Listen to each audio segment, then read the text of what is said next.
should be. You've clarified that. So let's talk now about the Pakistani rape gangs. I think at last we're allowed to call them what they are. What do you make of Sajid Javid, the new, and he is a Muslim, although not a practicing one, I understand, the Muslim Home Secretary, who has now commissioned research into why this is happening in that particular community? Is it too little too late, or do we need a different approach? What do you think?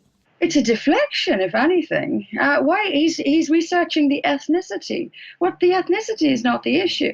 The religion is the issue. If it's only in Lancashire and Yorkshire and places like that where these gangs are Pakistani, and that's because the Muslim population in that area is Pakistani. If you go down to Bristol, where the Muslim population is Somali, the rape gangs are Somali. If you look at Sweden, the massive conviction rate, and 90-odd%, are from Afghanistan, Iraq, Morocco, Libya, Egypt, and this is across the board in Europe. This is Germany as well.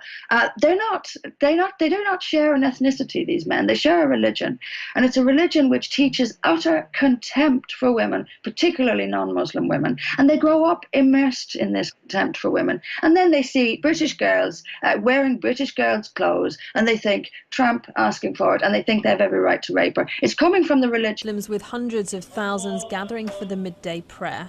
But today, imams at 500 mosques will deliver the same message, speaking out against child abuse. Grooming young children for sex and exploitation of our children sexually is totally unacceptable. We must do everything possible to protect our children, preserve their dignity and honor, preserve their innocence, and keep them safe in our houses, in our streets, and in our neighborhood. Senior Muslim clerics in 500 mosques across the UK have given sermons at Friday prayers denouncing the predatory grooming and sexual abuse of children. The sermons open with a quote from the Quran, which forbids Muslims from sexual indecency, wickedness and oppression. The coordinated effort from the imams, organised by Together Against Grooming, is said to be the largest joint sermon in the UK on record. Now, I just want to make this something very clear, yeah? Alcohol is one of the major sins of Islam. No, not just haram. We have major sins, yeah? Alcohol is one of the major sins in Islam. Right. Even selling it. Having sex outside of marriage, let alone rape, is one of the major sins in Islam, yeah? Lying is a major sin in Islam. So let me get this right. Islam says you're not allowed to drink alcohol, you are not allowed to rape, you are not allowed to lie, you're not allowed to deceive. Grooming gangs drink alcohol, do drugs, lie, and rape. Islam says no, grooming gangs say yes. Is the problem with Islam or the individuals?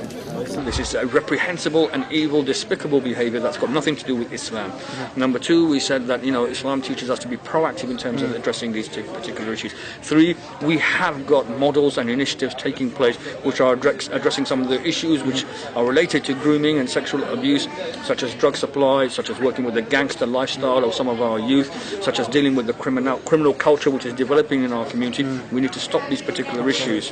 Every single community, and we as Muslims in society are there to protect everyone's children because they are our children. We don't see them as someone else's children. We see them the same responsibility we have for our children to safeguard and protect them as for any other child in British society. And this is an Islamic obligation, an Islamic imperative, because Islam throughout the Quran and the Sunnah of the Prophet, peace be upon him, there are teachings about child protection. And I've actually covered all these particular verses. We talk so much about the protection of the child from violence, from abuse, from exploitation. And this is 14 centuries ago. So we in society need to be at the forefront of child protection and child safeguarding.